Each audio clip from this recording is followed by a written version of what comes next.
wedding, and wedding. Yeah, it sounds exactly the same.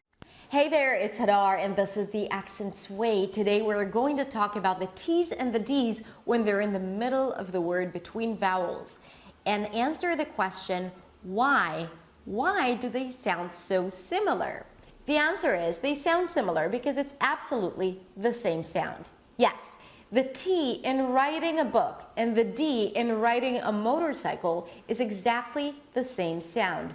Before we talk about why is that, let's talk about how to pronounce it. In today's lesson, we're going to look at a basic lesson in matching verbs to subjects. We're going to look at some pronouns, and we're going to look at the preparatory subject there. Okay? I'll explain what that means.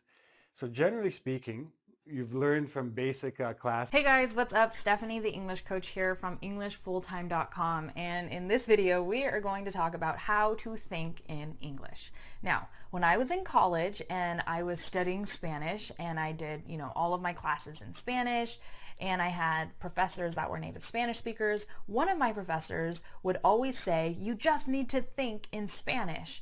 And that would actually piss me off because I was like, I would do it if I knew how or if it would come natural to me. But in this American English pronunciation video, we're going to go over how to increase your vocabulary.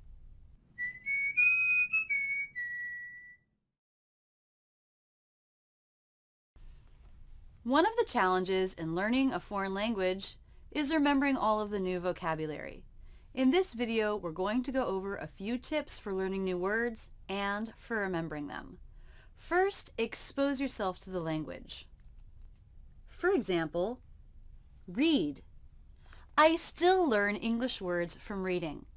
I find that every couple of months, the New York Times uses a word that either I've never heard before or that I've heard but I'm not totally solid on the meaning. So I look it up, learn the meaning, and then go back to the sentence and solidify it. One good idea is to think of a... Hello everyone, welcome back to English with Lucy. I have got a seriously important lesson for you today, and this lesson is going to help you understand native speakers and sound more native yourself. So what are we going to talk about today? Well, we're going to talk about reductions.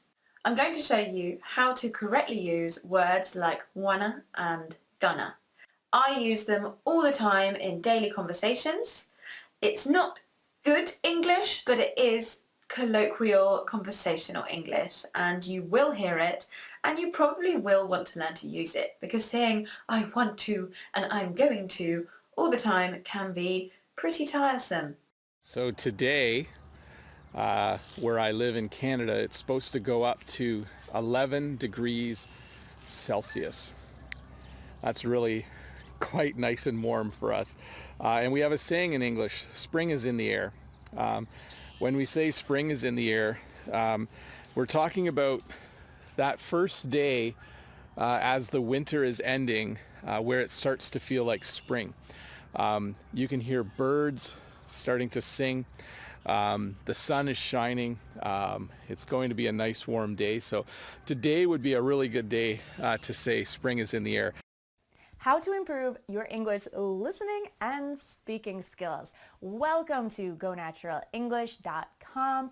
I'm Gabby, your American English speaking teacher.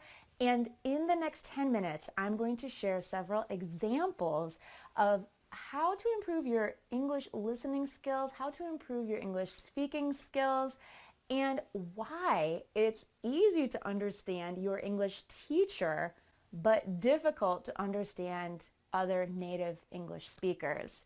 I'm thrilled to be able to share some of the things that you don't typically learn in an English class as we dive deeper into linguistics, things like connection and linking between words, word stress, phrase stress, and why when you hear a native speaker, it sounds like they're talking so quickly. Okay, let me explain. Hello, this is Emma from English. This English lesson is all about auxiliary verbs. Or you might recognize them if I say helping verbs, verbs that help the main verb in an English sentence. So why are they so important? Knowing a little more about auxiliary verbs will help you to improve your English grammar, because the relationship between an auxiliary verb and a main verb is very clear, plain and simple in English.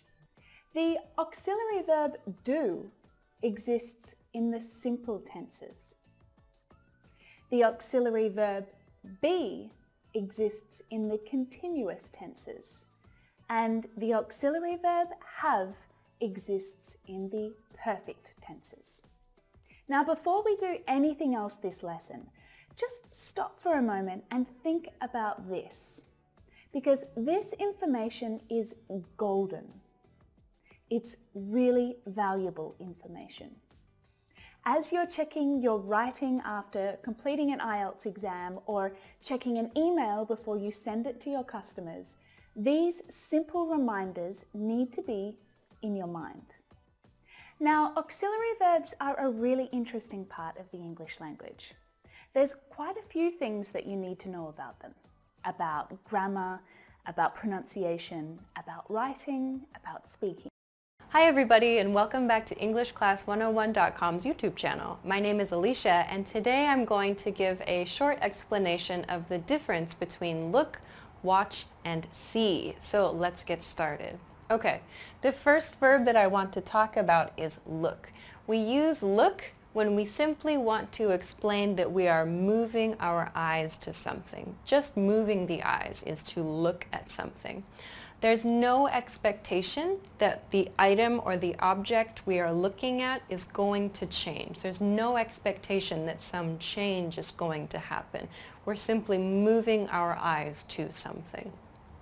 Finally, when you use look and an object follows the verb, you need to follow look with at. So for example, look at that, look at me, look at that, look at her, look at him. All of these use at because an object follows the verb look. So look at that thing. When you use an expression like look over there, there's no object there. So only when there's an object after the word look, you need to use at to connect the two. Hi, I'm Vanessa from SpeakEnglishWithVanessa.com. Are you ready to speak in English with me? Let's do it. Hey, you doing anything fun for vacation? Yes? What'd you say? If I asked you, you doing anything fun for vacation, would you freeze, panic, and not know what to say?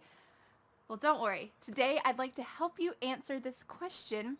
You doing anything fun for vacation? Which is a common conversation topic this time of the year because we're thinking about the warmer months to come, the summer to come, and I thought it would be great to talk about this here in my backyard. It is a sunny, beautiful day. You can hear birds chirping, dogs barking, trucks going by. You know, it's nice to be outside. All right, let's get started.